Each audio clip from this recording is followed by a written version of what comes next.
تجربة مصر في إصلاح نظام المعاشات ملهمة لدول الجوار. أهلا بكم بعد حضراتكم بالاشتراك في القناة وتفعيل زرار الجرس لكي يوصلك كل جديد. وإليكم تفاصيل الخبر.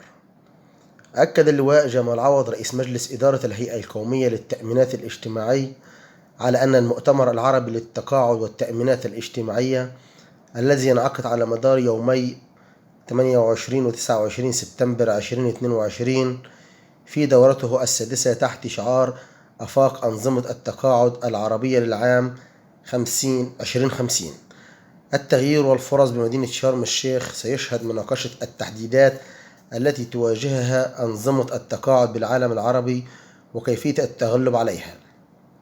وأشار عوض إلى أن مصر تسير بخطة ثابتة لتحقيق خطة إصلاح نظام المعاشات، والتي ترتكز على تحقيق أقصى استفادة ممكنة لأطراف العملية التأمينية المؤمن عليها، صاحب العمل، أصحاب المعاشات والمستفيدين، والتي اعتبرتها العديد من دول الجوار بأنها ملهمة في مقاصدها وركائزها وتستحق الدراسة والمحاكاة، مؤكدة أن مصر قد وضعت ورقة عمل لمناقشتها بالمؤتمر تتناول أهم التحديدات التي يواجهها نظام التأمين الاجتماعي في مصر، وكذلك خطة الإصلاح التي وضعتها للتغلب على تلك التحديدات وضمان الاستدامة المالية للنظام.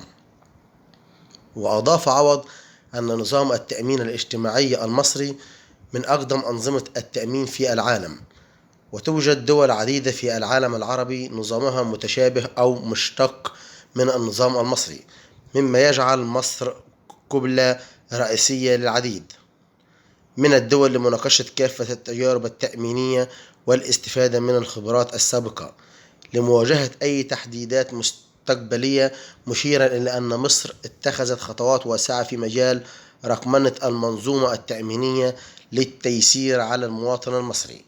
ومن جانبه دعا عوض كافة المهتمين بقضايا التأمينات والمعاشات في مصر والعالم العربي بالمشاركة بفعاليات هذا المؤتمر لتعظيم الاستفادة الممكنة لكافة المشاركين، مشيرا إلى أن يمكنهم المشاركة عبر هذا اللينك. وبكده نكون خلصنا الخبر. ما تنسوش الاشتراك في القناة وتفعيل زرار الجرس ودعم الفيديو بلايك، وشكرا لحضراتكم.